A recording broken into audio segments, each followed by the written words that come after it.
Is AI taking your job? Well, new research suggests that's not the case. And here's why.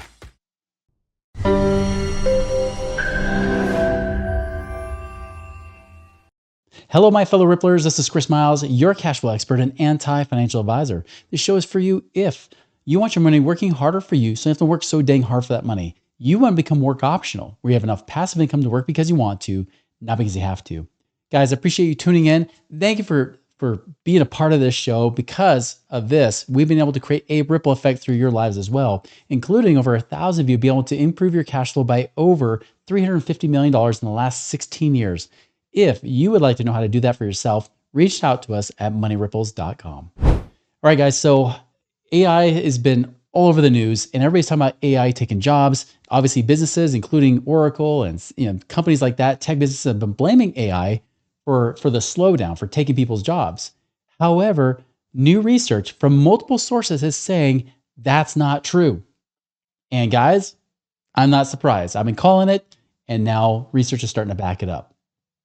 Okay, so what's actually happening? So they actually did some studies here, and this is taking studies. Now, I'm getting this from an article back on May 16th titled, "Executives are blaming layoffs on AI, but research shows AI is not the main driver of U.S. labor slowdown." And so they're talking about, is AI really doing it? Well, the New York Feds, they came out, they want to do a research study of pre-late 2022 compared to post-2022, and they especially want to look at the sectors that should be affected most by AI, specifically tech jobs, data entry, and customer service. Here's the thing. Everybody's been saying, they're like, oh, entry-level jobs are going to be gone. Tech jobs won't be necessary because we have AI to do it better and faster and cheaper than having labor. And that's what has been the belief. I know I even believed it too. And what they're realizing, they're saying, well, there should be a difference between pre-late 2022 and post-2022. There should be a difference specifically in those places of customer service, data entry, and tech jobs. Well, guess what, guys? They found out nothing significant within those sectors. In fact, what they're seeing is a slowdown in hiring in all sectors, even ones that aren't driven by AI. So this is not driven by AI. Now, is AI affecting it? Yes, there's some other research that's doing that. And they took from multiple research, not just the New York Fed. There's also another research study done by Oxford Economics. They also looked into this as well. And Goldman Sachs even did their own research. So multiple people here have been doing the research, trying to find out, is AI really taking jobs? And overwhelmingly, what they're finding is hiring has slowed down. That's a fact. Although it's picked up. In fact, they even said in the tech sector that overall layoffs are actually like right around 1%. So very, very minimal. Now, I know that's not true for everybody. And in fact, they even address that too, is they say, well, it's not just entry-level jobs. So for those of you coming out of college, trying to blame the AI taking your job, that's not the reason. That's what they say. They're not the reason there. It's because there is a slowdown. But they're also seeing layoffs in the upper level sectors, the ones that AI can't replace. So management and people getting laid off, like many of you might be in that position, especially if you're in the tech sector. I know many of you are in the tech industry that are here seeing this firsthand. It's not AI taking your job. What they are finding, though, they are looking to integrate AI, but a lot of it hasn't been integrated anyways. So what we're seeing right now in the labor market, this slowdown really was happening regardless of AI. And this is something I've been saying for quite a while, is that what I'm hearing from small business owners, now I'm not talking to the big executives of the Fortune 500 companies, right? My polling, my sampling is coming from people more like us, everyday people that have businesses that probably make millions, sometimes in the tens of millions, so occasionally in the hundreds of millions of dollars, but they're usually in the single digit millions to tens of millions of dollars. And so I'm talking to these kind of business owners. I'm also hearing from people that are making maybe six figures in their business. That's more solopreneurs, small business owners. And here's what I'm hearing across the board. Everything is slowing down. All right, so here's the thing. End of the month comes around, you check your account, you do the math, and you think, I might have to wait till the next payday. So you tell your wife, or maybe you don't tell your wife. Then you just quietly move stuff around, just hopefully nobody will notice. And the whole time you're just sitting there thinking, I make good money, I work hard, but why is this so freaking hard? Here's what nobody tells you. You're not bad with money. You're not doing anything wrong. You just haven't been told where to look to find out where the money's going. Money's just leaving every single month, whether it goes to taxes, to fees, things that just kind of leak out. And here's the kicker. Nobody's been paid to even tell you about it. What if you could find an extra $2,000 a month without having to work harder, without having to earn more money, without having to change your lifestyle at all? All you have to do is figure out where the money's actually going. We got a short little quiz you can take. Just takes 2 minutes. Links below. Check it out. Now, AI hype is increasing. There's no doubt. And I'm not saying people aren't trying to throw money at AI type stuff. I'm sure there's AI companies booming right now that have no reason to boom at all. But what we're seeing overall in different sectors of the market within business is that there's more of a struggle, that people are having a harder time voting with their dollars. This also backs up, I haven't gone over this episode. I might do a separate episode on this, but consumer confidence is hitting a big time low right now. So understand that right now people aren't feeling confident. I was actually I'm in a big thread, and somebody was asking, they were saying, hey, if interest rates get lower, this is a mortgage broker asking, if interest rates lower to 5%, would that make you want to buy a house? And what was fascinating to hear is almost everybody said no. They said not at all. They said if you could bring the prices down, then maybe I'll buy some real estate or buy my house. But a lot of them were saying no. I have a house right now. It's, obviously it's higher price too, but I got a 2.75% mortgage or a 3.5% mortgage. No, not at all. Like, it's more expensive for me to move into a new house. Even if they sell the old one that appreciated, they don't want to move into another one because they'll have to pay so much more for potentially less of a house. They're saying, no, prices need to come down, not interest rates. It's not even about the payment. For them, it's the price. For them, the price was the big factor. Now, is that completely true or not, that it's just the price versus maybe what they subconsciously or consciously know is the payment involved? Maybe it's both.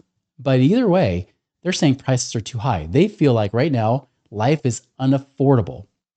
And this is the thing I've been saying and warning against for so long, because we're seeing asset prices drive up. We're seeing the stock market drive up. We're still seeing real estate values hold pretty steady. If we would let things happen naturally, and I'm saying naturally because right now there's proof, and the M2 money supply, the feds are printing more money than ever. They're injecting tons of cash, which is driving up more inflation, making it harder for people. So what we're finding is an affordability crisis, not just from housing, that's a big one, but from everything. Everything's going up in costs. I even had a friend that said she's been tracking like very diligently, line item by line item, on her budgeting since 2017. And she says right now our prices are more than double what they were in 2017. She's like, forget the 53% crap. She's like, it's more than that. She's like, I'm seeing a much bigger distinction here. That's the thing. Like, people would have said 10 years ago, oh, you can live on $3,000, $4,000, $5,000 a month. Now people are saying, no, I need at least $6,000 to $10,000 a month just to have a basic lifestyle. This is the reality for Americans. Are politicians addressing this? No. Are, even the economists really addressing this? Yeah, they're talking about it, but they're not really, because everybody's talking about like everything's amazing. Everything's strong. Labor market's strong. There's not that many layoffs. Unemployment rate's not that bad. It's still considered fully employed if it's under 5%. Yet Americans are struggling. And the reason I'm bringing this up is because we're all interconnected. Like, everything happens. Exchange creates wealth. The faster that money exchanges hands, the more wealthy everybody becomes. The problem is the exchange is artificial right now. The exchange is coming from the feds, the bankers, trying to infuse more cash, which is just diluting our dollars, making it worse for everybody else, including us, right? All of us. Now, it makes it look good, because, hey, look, prices are going up. The market's going up. The market's only going up because they're driving inflation badly, very badly right now. It's not Iran. It's not the gas and oil prices, guys. That's a part of it. But the bigger part is that these prices were already starting to skyrocket. We've already seen inflation data saying the same thing.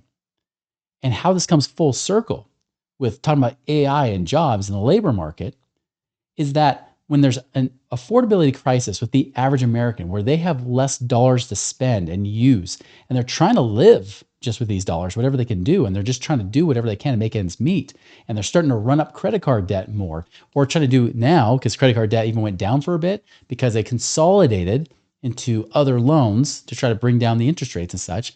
People are leveraging credit right now. Overall, people are using more credit, even if it's, consolidation loans, personal loans, even home equity lines of credit, They're doing that to make things more affordable, but they're just doing the same thing that the feds are doing.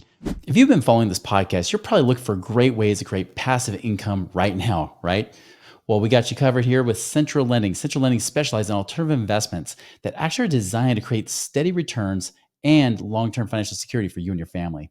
Now, they prioritize transparency. They love, building those strong relationships, giving you that confidence and peace of mind, knowing that you have your money working harder for you, so you don't have to work so hard for that money. You want to learn more how to do that? Go to centrallending.com and check out what they've got today to create your passive income and wealth creation right now. Printing more dollars, creating more dollars, running up our own line of credit, just like we're running up our government debt. And then at some point, it's going to get to a point where the credits run out. It's going to get to a point where we can't keep, cashing in, right? And small business owners are having the same pinch because remember, people are having a hard time. They're trying to utilize credit. They're going to be much pickier with their dollars. They're not going to vote with their dollars as freely as they were in, say, 2021, 2022, when the government was pretty much handing out free money. And as a result, businesses have kind of slowed down. Businesses now have to work harder in order to get people to want to let go of those dollars. And this is happening across the board in all kinds of industries that I'm seeing right now. And as a result, those businesses are slowing down. Well, what do they have to do?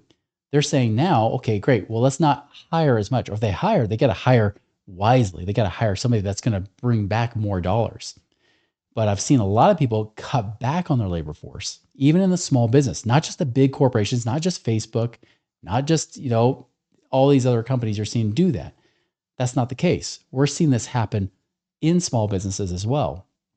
And if all of a sudden they might not even be letting people go, but when people decide to quit or change jobs, they're not hiring to fill those positions again, or they're hiring somebody else to come in more entry level, a smaller role. This is why I believe that AI, although it's still a part of this, it's not the cause. AI instead is saying, no, how can we be more efficient? How can we save costs using AI? Because if things weren't running rampant with inflation right now, here's what would be happening. We would probably see prices come down. We would see prices come down. I think that would even happen in real estate. I would definitely think you'd see that happen in the stock market, although there'd be certain places and sectors that would be improving their profits. But overall, we would see costs come down. But instead, we're seeing the opposite because the feds and the politicians both are really in bed with each other saying, let's print more dollars, makes it look better, at least past the midterm elections. This is why it would not be shocking that we could still see maybe not a hugely rising stock market, but at least a market that's not coming down until potentially next fall into 2026. I could be wrong. It could come back. It could come down sooner. But again, if the feds and everybody is just trying to pump more money in our system, this doesn't make it better. Adding more water to your juice doesn't make you healthier, other than you're more hydrated. But it doesn't mean you're getting more of that vitamin C that you thought you were getting. It's just diluting it. We're seeing this dilution happening already, and it's affecting everybody. And the problem is, we as Americans really become the casualties of war when it comes to this. We're the ones under that friendly fire. They're trying to keep these asset prices higher, makes it look great, makes the markets look great, it creates this false sense of confidence. But in truth, the average American's struggling. And if the average American is struggling, eventually the economics will catch up. Eventually get to a point where we'll say, I ain't got no more money. What else can we do? Prices can't keep going higher because we vote with our dollars. If at some point we say, enough's enough, we can't do it, eventually things are going to come to a screeching halt. And that's what we're seeing right now. So no, I don't think AI is taking your job at all. In fact, as a business owner, I'm looking for AI to become more productive. But guess what? I'm looking for people already in our positions to utilize AI, if that makes sense in their position, to utilize a way to do work faster, to create things more. Think about it from a standpoint of our company. I mean, half our company is pretty much like marketing based in some way, shape, or form because they're producing these podcasts and these videos. They're doing things to email and different like Facebook advertisements and things like that. We're doing all these kind of things to really disseminate this information that I'm teaching. That being said, like what I'm looking for, of course, is can we do it faster? For example, a graphic designer. You guys, I mean, you notice that now if there's a job that might get kind of cut back a little bit, not completely, but a little bit, if you're not careful, would be a graphic designer. Because now people can just create it from AI, right? ChatGPT or Grok or whatever it might be. The problem is, of course, is that if you're trying to use these type of things, or Claude, right? Sorry, Claude, maybe not Grok for images, but Claude, for example, you might use that. But the thing is, you still need somebody that can help create the design. You still need that human input. So a graphic designer, it's not that they get replaced, it's that their role shifts and changes. It's how can you do it more efficiently? Can we pump out products instead of saying, hey, I got to wait a week for you to create your designs? Can you pump it out and now in a matter of minutes or day, in just a day or two? Now we're talking about speed and efficiency, and that helps save on cost and helps create more production. That's ultimately what can help keep things running in this economy is if we have more output, more production, but not just output and production, but production that people are willing to consume and take. And this helps too if it makes people more efficient. Because think about a graphic designer, if they got paid the same amount of money that took them 5 days to do, but they can now do it in one day, they make more money with their time too. They get to be more efficient in their job, and that allows them to make more money. This is where exchange can create wealth. But again, we've got a lot of the powers that be creating artificial, not even artificial, real inflation by creating artificial dollars in the market. And this is what's created all the chaos. So yes, AI, and I know this for a fact, AI is a great scapegoat. It's a great way to say, you know what, things are shifting with AI and everything. We got to downsize. If business owners were really being honest, they'd say, no, right now the purse strings are getting tight. We got to find ways to cut back. We got to downsize. But it's much easier to blame AI than it is to take the responsibility yourself. That's what I'm seeing happening with businesses. I know it's happening with small businesses, and I imagine to some degree it's happening with the large companies as well. So I just see the AI as a smokescreen. It's not replacing your job. If anything, it could make your job better. But you got to remember how to use it properly, and be able to use it in a way that creates more production, more output, create more value. As a result, it can also help you create more income too. So stop blaming the labor market, stop blaming AI. The truth is that we're just in a situation where right now things are slowing down after this boom. It's natural, but we got to make sure we adjust and then move with the economy in this. So be careful not to blame AI for your troubles, your woes, your job, or whatever it might be. It's not AI's fault. Really, it's the fact that we're in the market right now where everything sounds like it's amazing, but we know in reality, on the ground zero here, people are struggling. People are not starving necessarily, but people are at a point where they're running out of cash. And at some point, that's going to start affecting your retirement accounts. It's going to affect a lot of other things too. It requires you to be smart, to think critically about this, and turn your brain on and find ways to use this in your favor versus looking at this as just an excuse to explain away why your life sucks. So anyways, guys, I thought it was very interesting that article came out. I'd love to hear your comments. What do you think? Do you think AI really is taking jobs, or do you think there's something else behind it that we aren't hearing? Love to hear your comments. Be sure to leave those on our channel here. Guys, make it a wonderful and prosperous week. We'll see you later.